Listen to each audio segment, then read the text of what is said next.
All right, guys, welcome back to the Agent Investor Podcast. I'm your host, Tom Caffarella. I got Nick Cooley on today out of Denver. Nick, how's it going?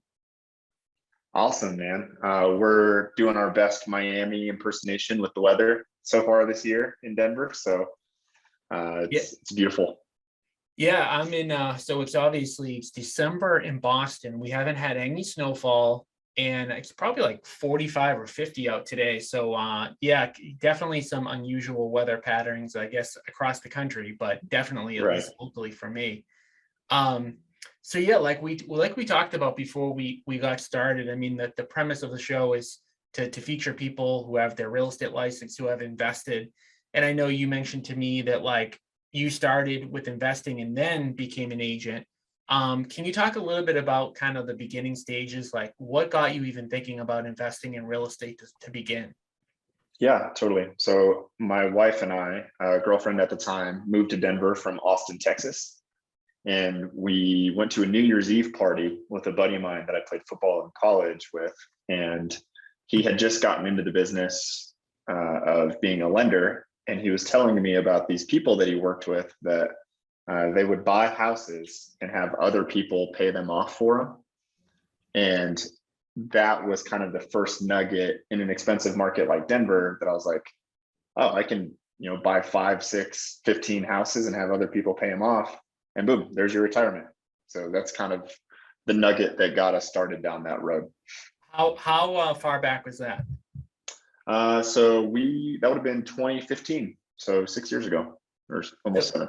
And what were you doing at that time? Were you currently working? Like, what were you doing at that point?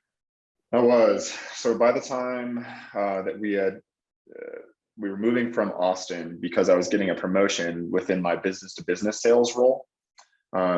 In undergrad in college, I was thinking that I was going to go to med school. So I was a pre-med student, did the Same here. MCAT. Same here. Yeah. That's a And tough road, man. Tough road. well, and I graduated in 2012. So you had a lot of like new changes coming down the pike for people that are in like primary care or any kind of non-elective type of medicine. Mhm. And so all of the different doctors that I was shadowing with at the time said, probably wouldn't go into medicine right now if I were you. And, with that background, the thought was always kind of, well, I put myself through college selling motorcycles and did pretty well in sales and had, by the time we moved to Denver, somewhat of a track record for having a successful sales career. And so the thought was to eventually get into medical device. Yeah, it's crazy because a lot of similarities. Like, obviously this is all about you, but I'm gonna steal back some time. This is Love my it. show, but yeah. So I mean, I was pre-med in college, and I remember similar thing. I did an internship at Dana-Farber in Boston, and went around. Had a good relationship with a doctor that did research work there, and he was like, "Yeah, like if I had to do it over again, I wouldn't do it." And I was like, "Really?" It's like, "Yeah," Mhm. and he gave me all the reasons, and I'm like, "Wow, this is crazy." So for me, that was the start of asking the question about whether or not I was even doing the right thing. Believe it or not, this is going to be like, this is going to sound really bad, but I grew up without a lot of money, and everybody always said like, do good in school, all that jazz. And I didn't know what I wanted to do. I went to the Boston Public Library. I opened a book that said average salaries. And the book went through all average salaries, and doctors were at the top of the list. I said, that's it. Okay, I'm going to medical school. So fast forward to like my senior year when I made the decision not to go. I read Rich Dad Poor Dad, and I'm like, Oh between man. between that and that, I'm like, I'm not doing it. So, anyways, back to you. So you got into sales, and how did that kind of work? How did that transition into real estate? Well, that's funny that there definitely is a lot of similarities in our stories. So similar to you, we were starting from ground zero, right? Luckily, my wife and I didn't have a tremendous student loan position that we had working against us, but we didn't really have any other advantages either. And so we started off by buying our primary residence in 2016. It was a really crazy market in Denver, not too different from today, actually. And we bought our very first townhouse just on the edge of kind of like a growth area. And we were only able to get it under contract because at the time I was working in construction sales. That was like my business to business industry. And we went to go see one property, but they were probably 6 or 7 months out. Like they were still doing the framing portion. Mm-hmm. And so I walked across the street onto an active job site that was further down the road or further along the process of being completed. And I just started talking with some of the guys in Spanish and figured out, where's the boss at? I want to buy one of these units. And so we were actually able to get it under contract before it hit the market. So that was your first experience then of like, what do I need to do to get a deal, right? Exactly. Yep. And it's not waiting around and seeing, how do you compete against everybody else? Yeah. So exactly. So that was your first deal. You lived in it, and then what happened after that? Yeah. So we bought that very first deal with an FHA, like 3.5% down. And as soon as we closed on it, we were like broke. Like that was all we had. Fast forward a few months and I started the medical device role. So my income increased. And then we started just buying other properties off of the MLS.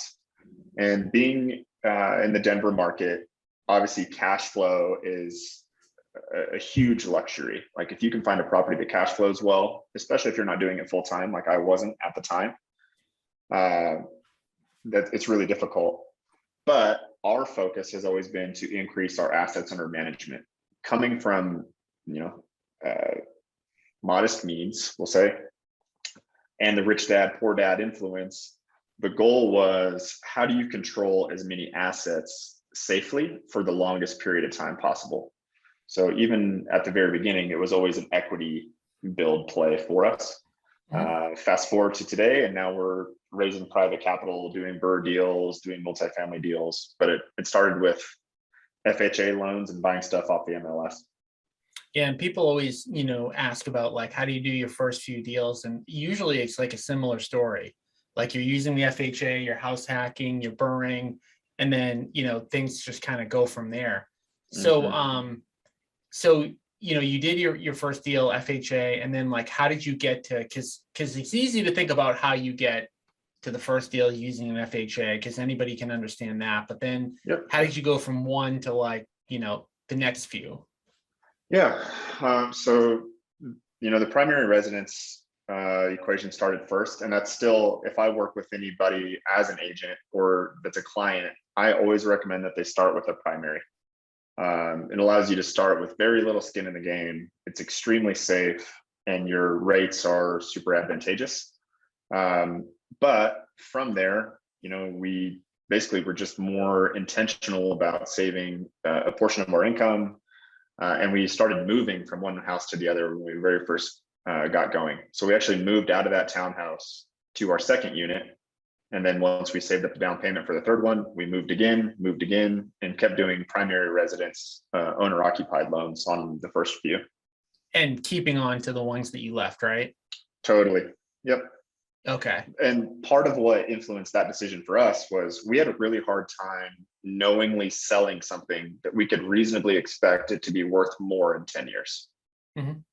Every single one of our properties, I'm pretty confident that 15 years from now, it's going to be worth more than they are today. So why would I sell that and let somebody else take advantage of the next 15 years of appreciation? Yeah, and even to add on to that, forgetting about the appreciation, I mean, obviously most of the listeners are going to know this, but like rents aren't going down. Like we could probably have an argument over where prices are going, and neither of us really know, but rents aren't going down and your payment's fixed, right? So you have the arbitrage there of like you're getting the rents to go up, your cost is fixed, and then you have the debt pay down. Right. So 15 years, whether or not prices go up, your equity is going to go up. That's pretty much a guarantee. We know that for sure. Right. So so you got to your first few, just jumping from one to another, and then what happened after that point? Obviously, at some point you can't do FHAs anymore, right? It sounds like you like triple maxed out, that realm, but well, it is worth noting that you can only have one FHA loan at any given time.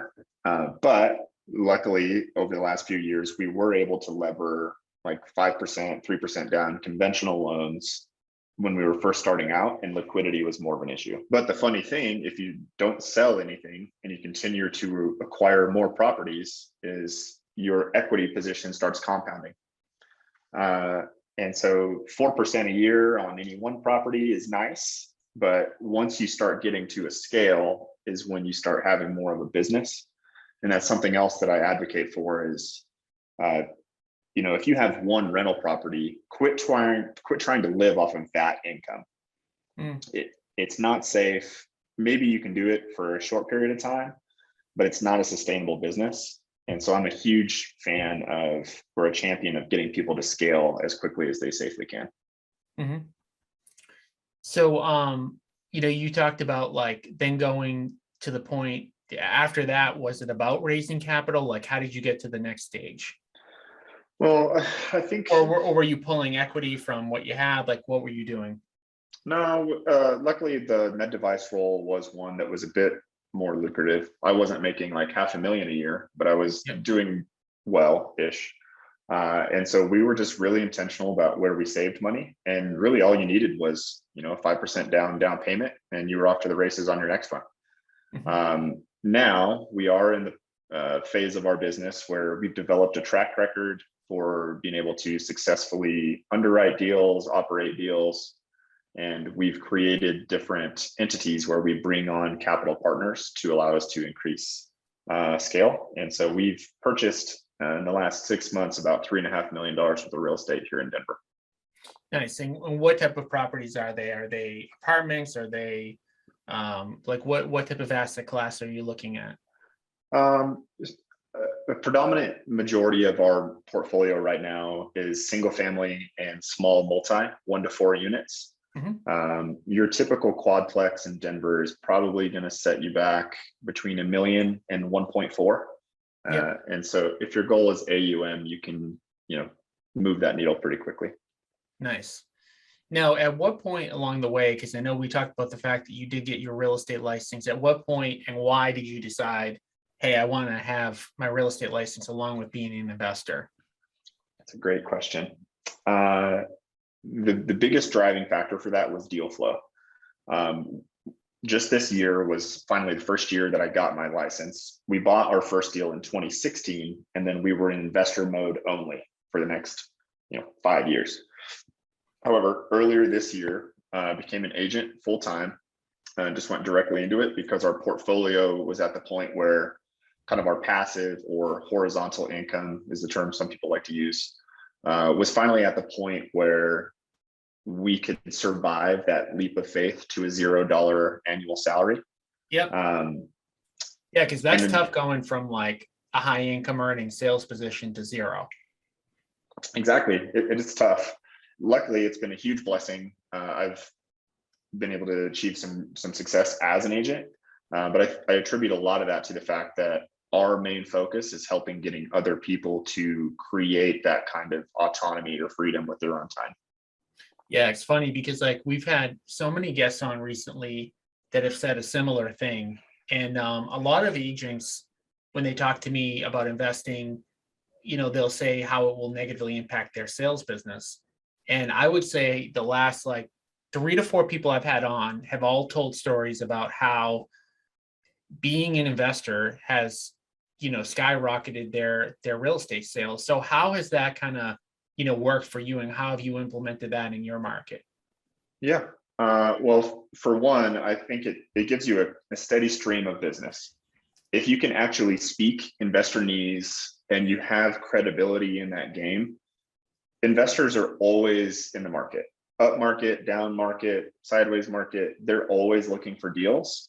So yeah, it's great if you can help Tom and Susie Homemaker to, downsize, upsize, move to a different neighborhood. Like that little shot in the arm of revenue as an agent is great. Nobody's going to turn it down.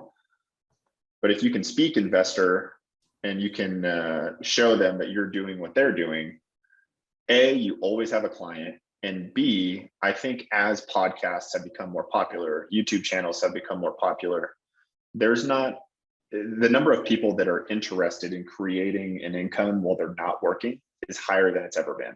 Yeah. And it's always been high to begin with. Right. Who doesn't want to build passive income? Who hasn't read Rich Dad Poor Dad? Who hasn't thought about investing in real estate? It's a huge segment of the population. So now, are you actively out there marketing yourself as an agent who helps investors? Like, what are you doing that has allowed you to have success? Because the first year for anybody who has their license is always the hardest, but you've got, a pretty decent track record for year one. Like, what have you done to kind of like serve that niche and make good money while you're at it? That's a good question too, man. This is awesome. The number one thing that I do, and this is going to be contrarian for a lot of people, but I don't have a huge marketing budget. I barely spend anything on marketing. I do relatively little cold calling. The number one focus for our outreach and for our market awareness is social media, which is kind of weird for me because I'm naturally more of an introverted person. Yeah. But the other one is a friend of mine, AJ Osborne, who's kind of the king of self-storage based out of Idaho, has a saying that he likes to call "be the bear." And that means, like, if you're looking for fish, go stand in the middle of the freaking river and put like the bat signal out there to let people know what you're looking for. Yep. So just last night we were at a real estate investor networking event, and I tell every single person what kind of deals we're looking for and let them bring them to me. So you said that would be a contrarian view. And I want to kind of go into that a little bit because I think that was an interesting comment. Why do you say that? Well, for better or for worse, I feel that there's a perception that a majority of agents spend their entire day in an office cold calling title leads or absentee owners, or they have a huge like direct mail campaign. Yeah. Or they buy a ton of Zillow leads. I literally don't do any of that. Like, yep. I spend $150 a month marketing, but the people that are in my sphere, we will go out to a really nice dinner once a month or something like that. I'm intentional about making sure that my networking, and I'm doing like the bunny rabbit air quote thing for people that are just listening. Yeah. My marketing is just to build deeper connections with people that are already helping my business. I don't really have a desire to cold call 1,000 people a day. So the reason that I wanted to focus on that is because I think that we're in a stage now, right? This is the end of 2021, whenever somebody listens to this, just so that we kind of have a time stamp on this. Yeah. The buying Zillow leads, cold calling, doing it that way, to me, that's an outdated way of doing it. And I'm going to tell you why. I don't think that the people who are doing it that way are going to be super successful moving forward. So let's focus on Zillow just for a second, right? When somebody goes on Zillow and they click that button, what attachment do they have to that person? Zero, right?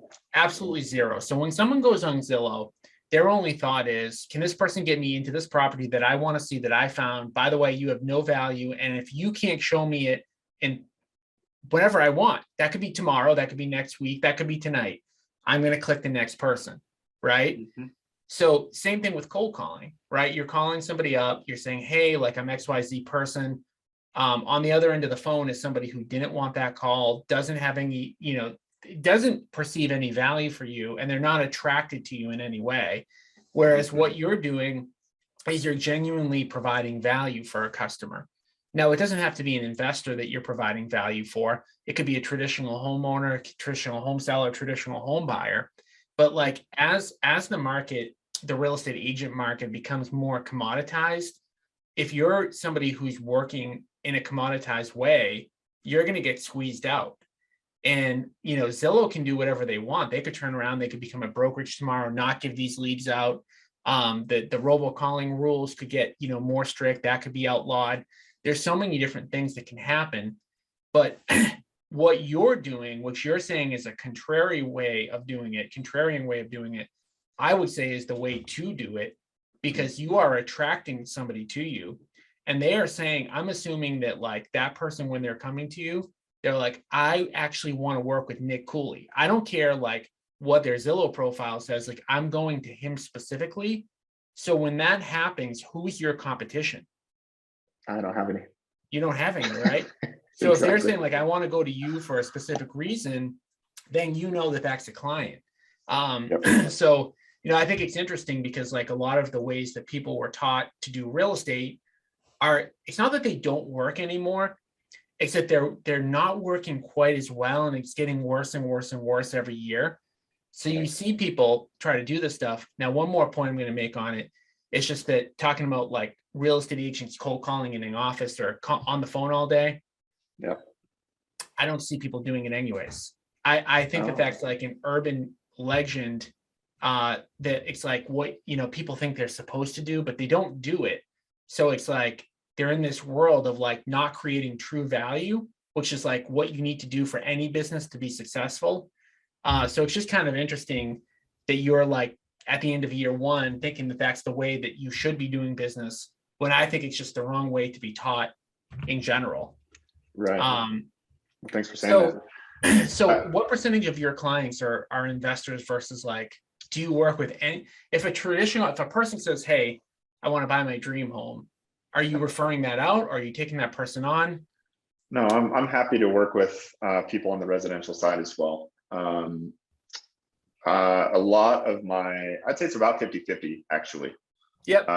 Between investment and what I call like the retail business. Just 89% of your primary residents, they're just picking out where they're going to put the Christmas tree and the nursery and everything like that.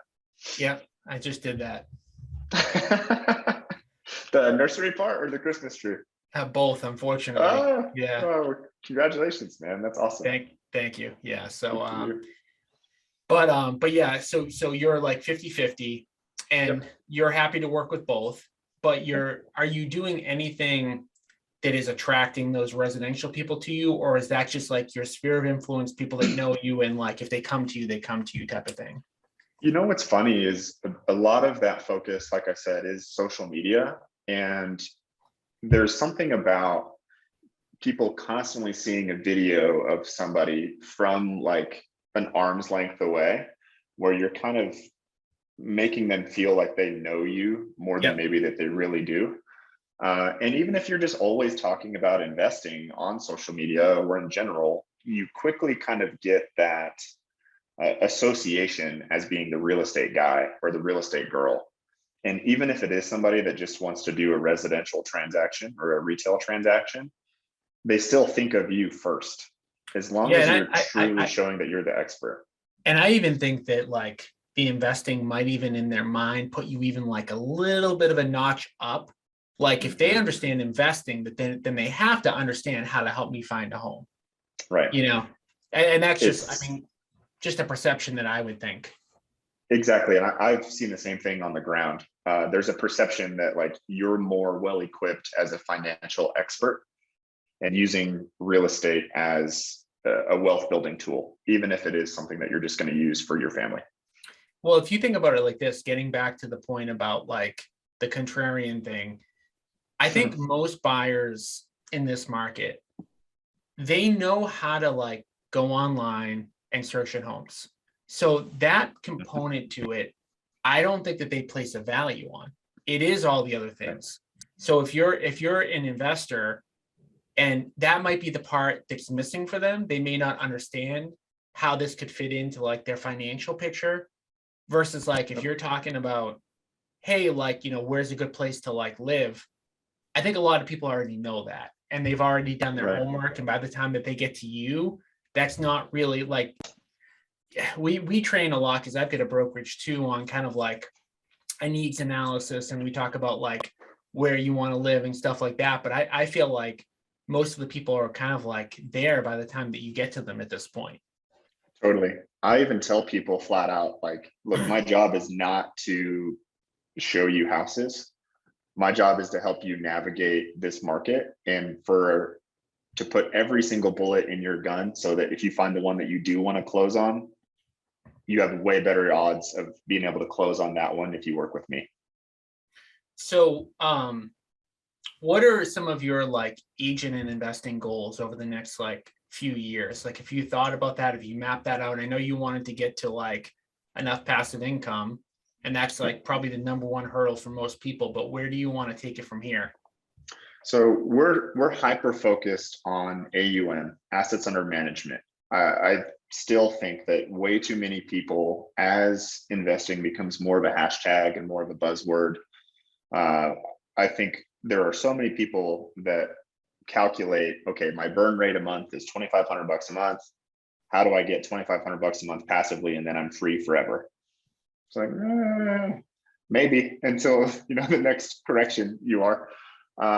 So we have a goal, my wife and I, of reaching $30 million of assets under management over the next 9 years. Mhm. And that's really goal number one. Now, for the people that are on here, right, that Yep. you mentioned your wife a couple times. Yep. A lot of people want to invest, and their significant other may not be super interested. Now, Yeah. were you both kind of totally on board with this stuff? Was one of you leading the way? I'm assuming you were probably the one lagging behind, right? She was dragging you Yeah, along. But definitely how did one. that work? Because I think it's important, because if I've seen this time and time again where like Yep. one person wants to invest, the other person isn't interested, and then it doesn't happen. So talk about that. Yeah, and I'm shaking my head because we've lived that too. In many ways, I'm kind of the driver of our partnership, of our relationship, and my wife Hannah is very much the integrator. Like, Tom, if you owed us 11 cents 3 months ago, Hannah will literally read every single page on a 59-page PDF to find that 11 cents, and then she's going to send you an email and be like, "Oh, hey Tom, by the way, you owe us a dime and a penny." Mm-hmm. I don't worry about that at all. I focus on the big vision, and initially there was a bit of a hurdle to overcome with that. Luckily, that gets easier as time goes on and you have more of a proof of concept. But one of the things that we've done is I used to bring a deal to her and be like, "Babe, I'm so excited. Check this out. This is a 25% cash on cash return in year one. It's in a great neighborhood, blah, blah, blah, blah, blah, blah." And I'd walk through all the reasons why it was an awesome deal. And emotionally, she would just be like, "No, it's too scary. No, can't do it. Don't want to do it. Too much risk." What we've done now that really has helped that is I've acknowledged that Hannah's type A-ness to a certain extent is her superpower. And so now, instead of me trying to pitch the deal to her, I'll bring the deal and say, "Hey, babe, find where this, like, poke holes in this. Tell me why this isn't a good deal." So there's no longer resistance, but I'm encouraging her to utilize her superpower to help us both out, because she'll bring up the one or two different things that she's concerned about on that particular deal. And as long as we can have a solid conversation about that, then we're off to the races. Yeah. So where did you come with the end goal of that dollar amount under management? I mean, it's going to be tied to something, right? Yep. So I view it from a base point of like the traditional securities equities portfolio of a 4% withdrawal rate. A lot of Denver is trading at about a 4 cap. So when we work backwards from that 30 number, get to a 4% return on that, that's 1.2. And so annualized or monthly, that's 100 grand a month in passive. Mm-hmm. And that's if you want to pull equity, you're saying?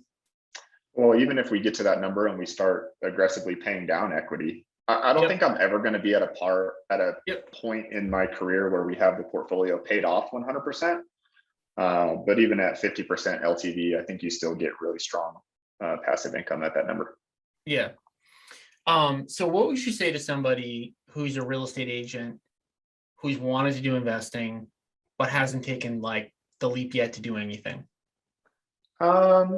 Do something tangible to move the needle.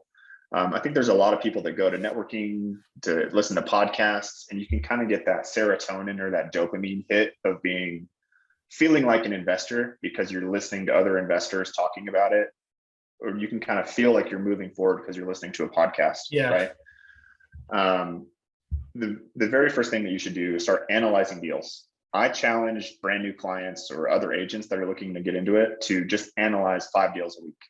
whether that's a deal a day, you do all 5 of them on Thursday night with a glass of wine or whatever, tea, whatever it is people drink, whatever. I'm not making that choice for you.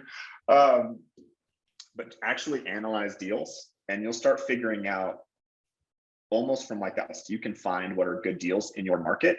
Yep. And then once you start getting comfortable with knowing like where things should be priced at, start putting offers in on stuff. Just start. Don't try to time the market. Do your first deal in the next 90 days. Yeah. I think that's great advice, and something that, I hear over and over again, just to take a small step, take some action. And then, I think once you get in the mindset of, you take one small step, then it's like, oh, that wasn't so bad. So I'm going to take, step 2. It took me a while to do my first investment deal. It took me years of doing what you did. Not what you did, I'm sorry.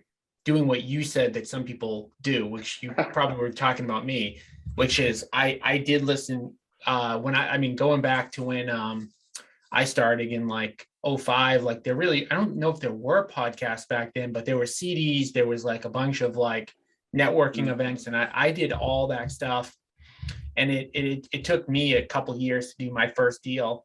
My first deal, I didn't do so well on. And it's funny because that actually made me want to do it more, because I was like, oh, wow, like if I did this first deal, it didn't go so well, and it really wasn't that bad. Imagine how much better I'm going to be on deal number 2. And that's just kind of happening. The second deal we ever bought, we walked into a $50,000 surprise special assessment. Yeah. Yeah. And that's it does happen. Totally. But I think like people have to look at like, okay, so we know there's a negative risk, but what's the negative risk of not doing this? And that risk is actually really bad typically. And I think especially for agents, you'll see, and I don't want to knock this, but you see a lot of people that are like at the end of their career that are still having to make a bunch of money, and they have to. And I think that you want to get into a position where you don't have to as soon as you can. And I definitely applaud you for being able to, quit a high paying job, do this full time, and, continue towards that, end number that you're looking to get for assets under management.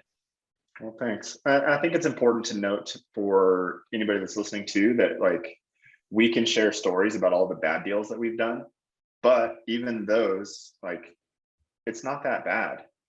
People tend to have a belief that if you buy a $250,000 house, you could potentially lose 250 grand. Yeah. Not really. I mean, even that deal that I was describing, that we had a $50,000 assessment, we're paying that off over the next 20 years. And just by not selling, we're now in an equity position of like $100,000 on that property. Yeah. So was it really that bad of a deal? No. Yeah. Yeah. I think the thing that like with real estate that's different than a lot of other like asset classes is time really heals like everything in real estate. And, depending on where you're at in the market, all that good stuff, like, it could be healed really fast or like a slow burn.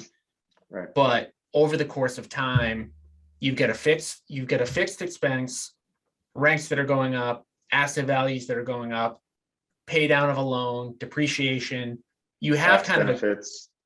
you have like a cheat code, really. So it's like, one thing I always say to people is like, hey, who do you know that has bought a lot of real estate that isn't in a good position right now? And the answer is like, I don't know. I mean, Nick, do you know anybody that bought a bunch of real estate?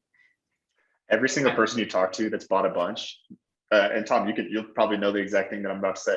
What's the number one thing that they say? They wish they would have done. Yep, done. Wish you bought more. And sometimes you can't. And so sometimes you run out of capital, or you get into a tight spot, or things can happen. But I think my biggest regret going back, I've been doing this for 15 years. It's like when the market was at its bottom, like I wish I found out more ways to get under more. And I don't even know, because I was 25, 24 at that point. Like, I don't even know if that was realistic, but that would be like, I would have tried harder to do that. But But yeah, so obviously you've had a lot of success in this. I'm sure that our listeners are going to be Googling you and stuff like that once we're done. What's the easiest way to kind of, learn more about you or get in touch with you if anybody wants to reach out? Yeah, please. I'd love to have any kind of conversations, especially with people that are just starting out. Obviously, that's a big part of our story, and it's near and dear to me to help people get off the ground. I'm most active on Instagram, and my handle is I am Nick Cooley. And then that's probably the easiest way for people to find me. Okay, Cooley, right? You got it. All Yeah. right, cool. Just want to make sure. So yeah, I know I appreciate you coming on. You've got a great story. I don't know. We could be in parallel worlds here we could both be doctors at this point. That's kind of a No, scary man. thought, That but is no, kind of crazy. I thank you for coming on and sharing, all your knowledge, and we'll be back next week with another episode of the Asian Investor Podcast. So thanks again, Nick. Thanks, Tom. Good to be All here. right. Nice. Yeah, we both dodged a bullet, man. Oh, dude, absolutely. Well, when I was in med devices, I forget the name of, it's like NAR, but it's for physicians. And the metric was like 61% of physicians have told their kids not to go into medicine. And that's really not a good thing. No, Because like heck no, you don't really like, I mean, from a society standpoint, you don't really want the best and the brightest minds like focused on. It'd be nice to have some of the best and the brightest minds in the medical field, absolutely, yes. But yeah, it's tough. And the thing is, like, they don't make that much money either. Like that's well, the other especially thing. not for the risk. That's a way more risky role than being a real estate investor if you know what you're doing. If you're a flipper, like that's different. But like if you're a family practice physician, maybe your gross is 400. Yeah. But then you have a payroll of 8 staff, and then you have all of the insurance. It's a terrible business model. Yeah, and then everybody wants to sue for everything nowadays. Exactly. I mean, they do with real estate too, but like with medical, obviously you do something bad there, it can be really bad. Whereas with real estate, yeah, it can be okay, but like it's not the end of the world typically. We don't get to ride out that mistake for 30 years. Like man, nice. Yeah, dodge the bullet, like you said. Yeah, for sure. It was tough too. Like even getting to even trying to get into school, that was tough too. Yeah, it's crazy. You have to kill yourself through undergrad, and then you have buddies of yours that are business school majors, and they play beer pong 6 days a week. I'm like, I'm playing the wrong game here, man. Yeah. That's one of my regrets. Like I stayed at home with my parents, and I was so damn focused, and I'm like, I either could have spent that time on business, or I could have had fun. But anyways, here we are. We're both doing okay, it seems. Yeah, we're both doing okay. Not too many regrets in life, but anyway, so yeah, we'll get this released. Typically, I don't know what their schedule's like for the holidays, so it'll probably be like beginning of January, and we've got a decent viewership. We definitely have people in Colorado, not a million, but we definitely have some people in that area. So, promote it however, you see fit, and, definitely was helpful to my audience. Oh, good. I'm glad you feel that way. If there's anybody that I can help connect you with on the real estate kind of sphere or anything like that, I'd be happy to reach out as well.